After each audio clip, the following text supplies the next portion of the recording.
أعوذ بالله من الشيطان الرجيم. بسم الله الرحمن الرحيم.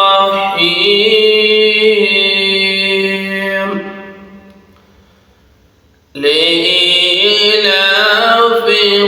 قريش إيلافهم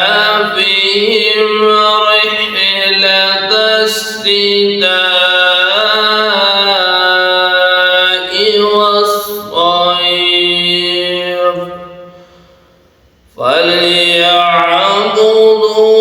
رب هذا البيت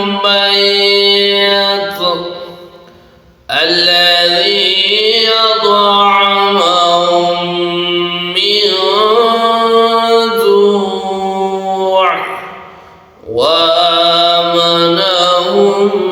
من خوف. صدق الله العظيم. وبلغنا